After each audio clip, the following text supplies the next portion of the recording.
Hello everyone. Last दो videos में हमने रिफ्लेक्शन और रिफ्रैक्शन को वेव नेचर से एक्सप्लेन किया। इसके बाद वेव ने दो और फिनोमिनन को एक्सप्लेन कर दिया था। एक था इंटरफेरेंस ऑफ लाइट और दूसरा था डिफ्रैक्शन ऑफ लाइट। तो आगे के जो दो वीडियोस होंगे उसमें हम इंटरफेरेंस और डिफ्रैक्शन के बारे में पढ़ेंगे। तो उससे पहले जो है हमें ये पता होना चाहिए कि सुपरपोजिशन फिनोमिनन क्या होता है। वो इंटरफेरेंस और डिफ्रैक्शन सुपरपोजिशन पे बेस्ड होंगे।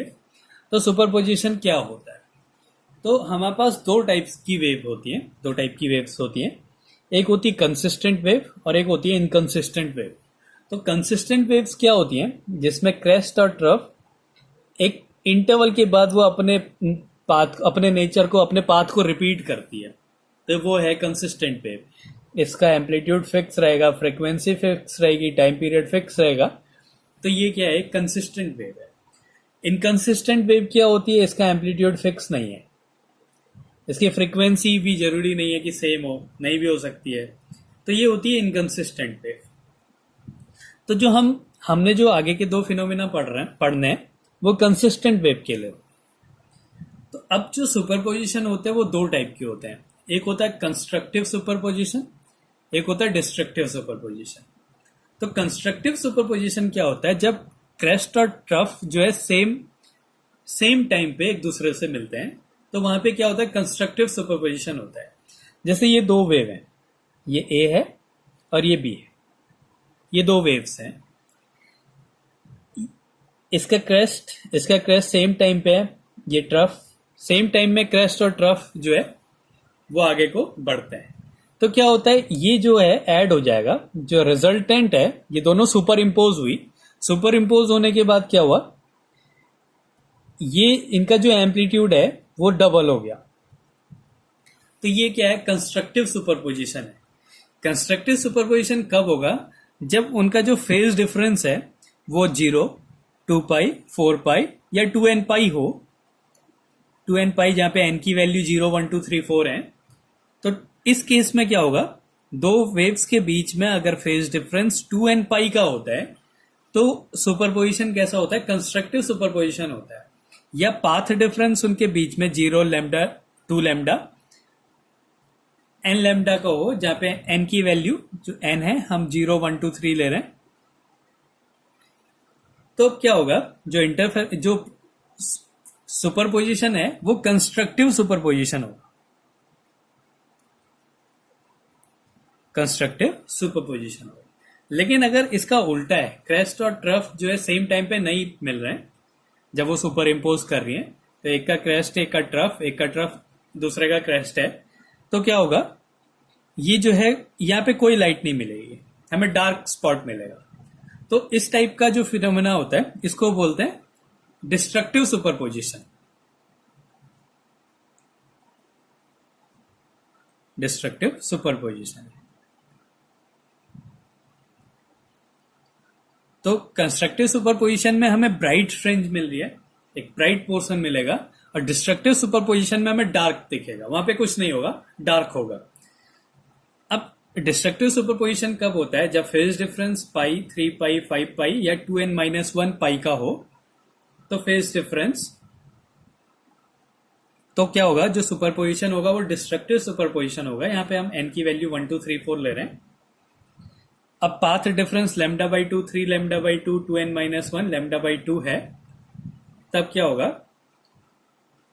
जो सुपरपोजिशन है वो डिस्ट्रक्टिव सुपरपोजिशन होगा।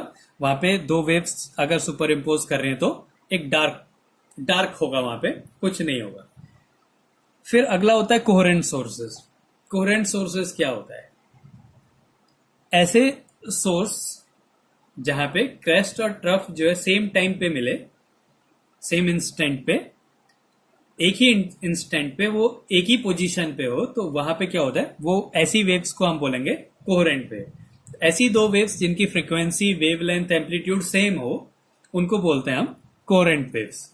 अब कोहेरेंट वेव्स कब होती है? जब उनका जो फेज डिफरेंस है वो 0, 2 पाई, 4 पाई या 2n पाई, मतलब जो कंस्ट्रक्टिव सुपरपोजिशन हम ले रहे हैं, ये कोहेरेंट वेव्स के लिए है। इसमें क्या है कि फ्रीक्वेंसी जो है वो सेम होनी चाहिए। दो वेव्स की फ्रीक्वेंसी अगर सेम है तो वो कैसे सोर्सेज होंगे? कोहेरेंट सोर्सेज होंगे। और वो वेव्स कैसी कहलाती है? कोहेरेंट वेव्स कहलाती हैं। ये काफी यूज होंगी, कोहेरेंट वेव इंटरफेरेंस में हम काफी यूज करेंगे। अब कंस्ट्रक्टिव सुपरपोजिशन में जो रिजल्ट मिलता है हमें, या कोहेरेंट वेव अगर हमारे पास है, मतलब उनका अगर फेज डिफरेंस 2n पाई और पाथ डिफरेंस n लैम्डा का है, तब क्या होगा?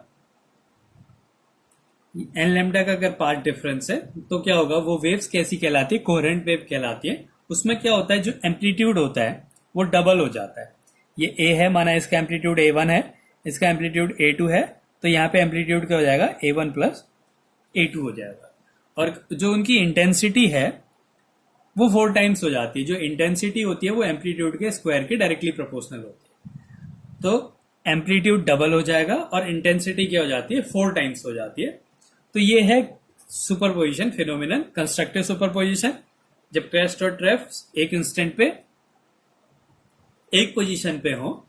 और डिस्ट्रक्टिव क्या होता है? जब ऑपोजिट है, एक का क्रेस्ट है तो दूसरे का ट्रफ मिलेगा, तो वो डिस्ट्रक्टिव सुपरपोजिशन होगा।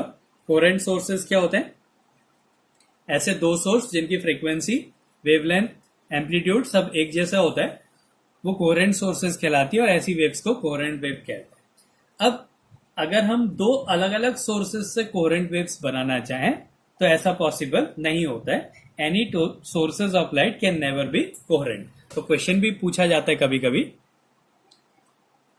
एनी टू सोर्सेज ऑफ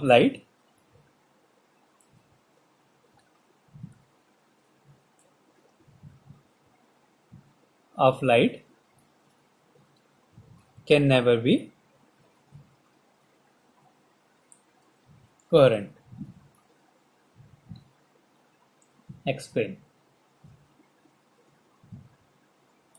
तो जो दो सोर्स होते, अलग अलग सोर्सेस, लाइट के अलग अलग सोर्स कभी भी कोहेरेंट नहीं हो सकते हैं। ऐसा क्यों होता है?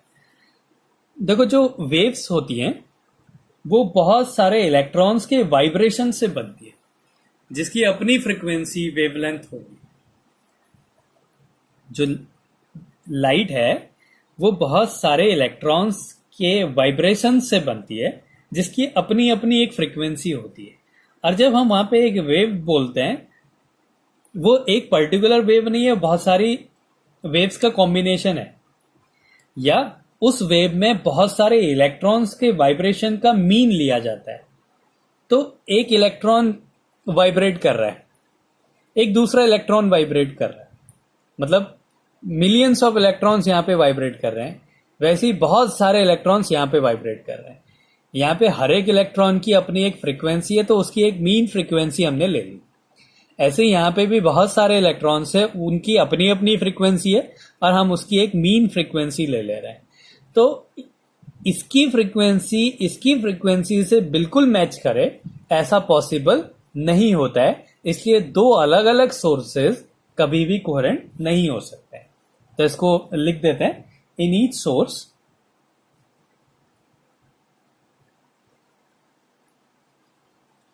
Frequency of light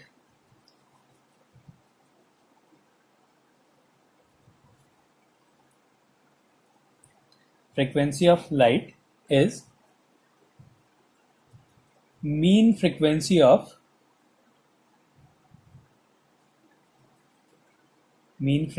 of vibrations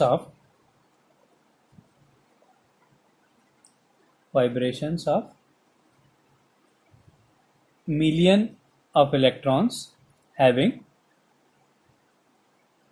individual frequencies.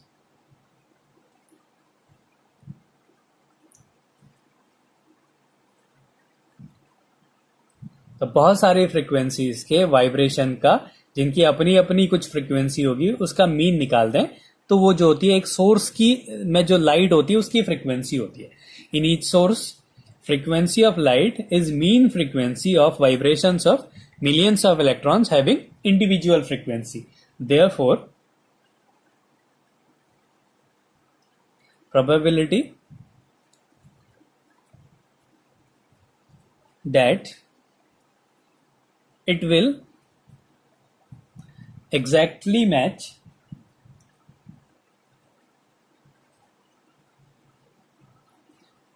The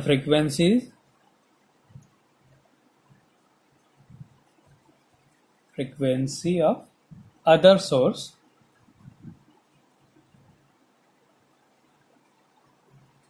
with millions of electrons is 0।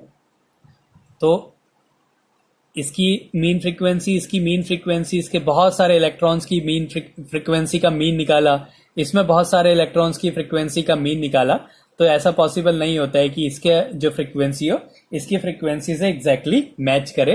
इसलिए दो जो अलग अलग सोर्सेज हैं वो कभी भी कोहेरेंट नहीं हो सकते। Hence two sources can never be coherent. तो ये था सुपरपोजिशन और कोहेरेंट, और जो दो सोर्सेज होते हैं अलग अलग वो कोहेरेंट नहीं हो सकते।